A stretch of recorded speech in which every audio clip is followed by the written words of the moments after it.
د خوست مرکز اړوند د خیرناس کلي کې د دوه کورنیو ترمنځ 70 کلنه دښمني په دوستي بدله شوه. یا د شخصي بدي د حقوقي ستونزو له امله رامنځته شوې وه چې دواړو لوري ته پکې 6 کسان وژل شوي او 3 کسان ټپیان شوي وو. یا د دښمني د خوست امنیه قمندان حافظ عبدالرشید عمري، د لوی لارو کنډک قمندان مولوي المرجان خیبر، د دوهم امنیتي اوضاع امیر مولوي عقل جان عثماني، د لوی لارو کنډک اپریشن مسؤل قاری موسی کلیم، دینی عالمانو، قومي مشرانو او نورو خیر غوښتونکو اشخاصو په منځګړیتوب د شوي پریکړې پر اساس د تل لپاره حل شوه.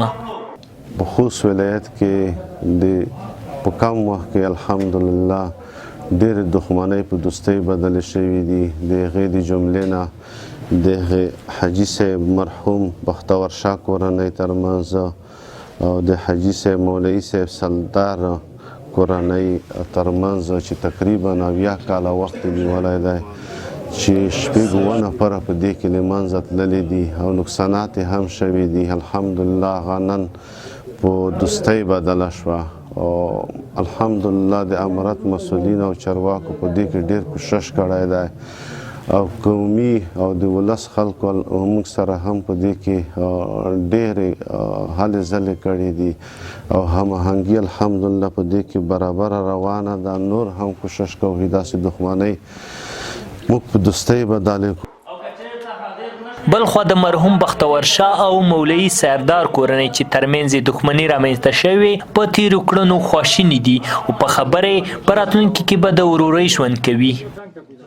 خو که زه اوس درته دا ووایم چې یاره زه به نن څومره خوشحاله وم، خو د ډېرې د خوشحالۍ نه زه په خپلو جمو کې بالکل نه ځایږم او دا د امارت همکاري او د قومي سپین ږیرو او مشرانو همکاري وه چې زمونږ د 70 کلنه دښمني په دوستۍ باندې بدله کړه. ډېره مهرباني.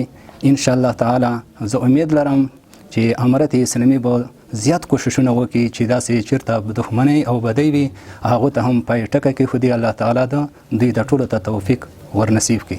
الحمدلله داسې فیصله چې د منګلو قوم منحلو او مشرانو له منځه یې وړه.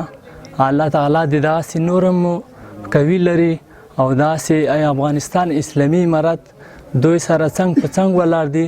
الله دې تل کامیاب او ښاد لري. د خوست په بیلابیلو ولسوالیو کې په تیره کې د ګڼ شمېر کورنیو ترمنځ زیاتې دښمنۍ رامنځته شوي دي چې له امله یې دواړو لوریو ته ګڼې مرشوبلې هم اړولې دي.